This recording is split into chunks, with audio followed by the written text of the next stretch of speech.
It was the long, dark tea-time of the soul.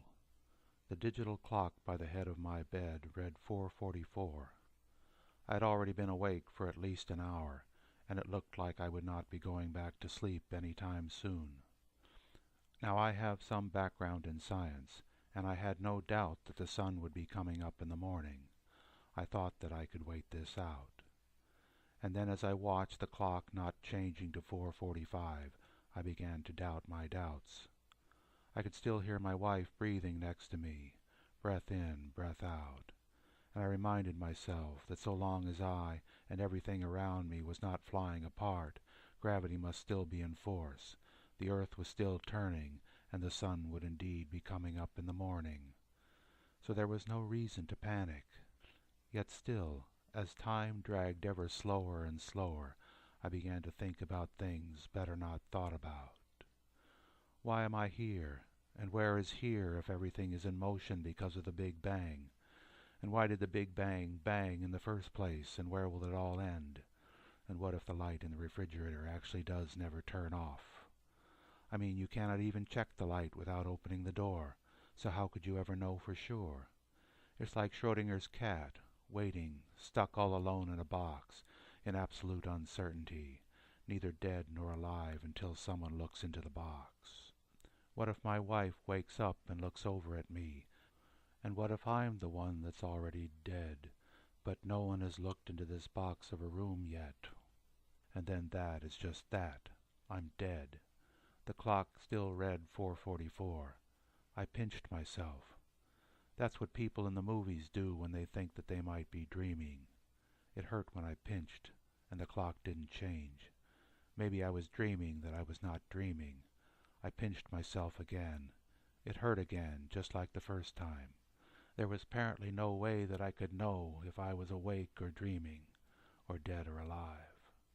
I got up to check on the light in the refrigerator. It was on. The only surprise, however, was that there was a cat in the refrigerator. It was Percy, my neighbor's cat. Percy seemed very much alive, and then he jumped out of the refrigerator, like a cat out of a refrigerator. I blinked my eyes. That's the other thing that people do in the movies when they can't believe their eyes. I mean, how could Percy even have gotten into our house, let alone the refrigerator? I shut the refrigerator door and went into the other room, and then the next room. I looked everywhere, no Percy. And then, in a dark corner of the living room, I saw a box that I had never seen before. I took a deep breath. That's another thing that people in the movies do when they see something unexpected. The box looked just like an ordinary box. I touched it. It was just an ordinary cardboard box. But what to do next? I was uncertain about whether I should open it. What if Percy was in the box? What if my opening would mean that Percy would be dead? And what if Percy was not in the box at all? I was ready to panic. Actually, I was already in full-blown panic mode. I mean, sure, gravity was still working, but everything else seemed to be falling apart. I mean, nothing made any sense.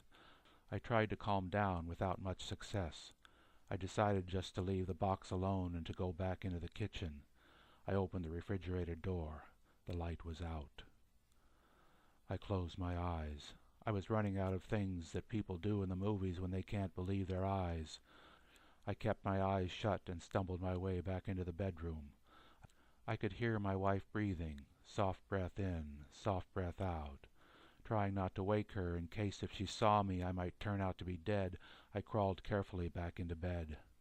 I thought about opening my eyes to check the clock, but I was afraid that it might still not have changed. And if it hadn't changed, that would mean that time had probably stopped. And if time had stopped, then I must indeed be dead. And if I was dead, then I must be in hell, because this sure didn't feel like heaven, and I didn't even believe in heaven and hell until that moment. Perhaps this was the metaphorical foxhole people talked about in the movies, in which case it must be time for me to pray to a God I also didn't believe in. I didn't know where to begin. I took a deep breath. God, I said, if that is your real name. I paused. And if you are really there, I paused again. And if it isn't too late, I paused yet again, my eyes screwed tightly shut. Can you help me? And then I heard a voice. It was a woman's voice. I guessed that I shouldn't really have been surprised. The voice came from somewhere over my head. "You left the refrigerator door open again. The lights burned out." I recognized the voice and opened my eyes. My wife was standing by the bedroom door, and through the bedroom window I saw that the sun had come up in the morning.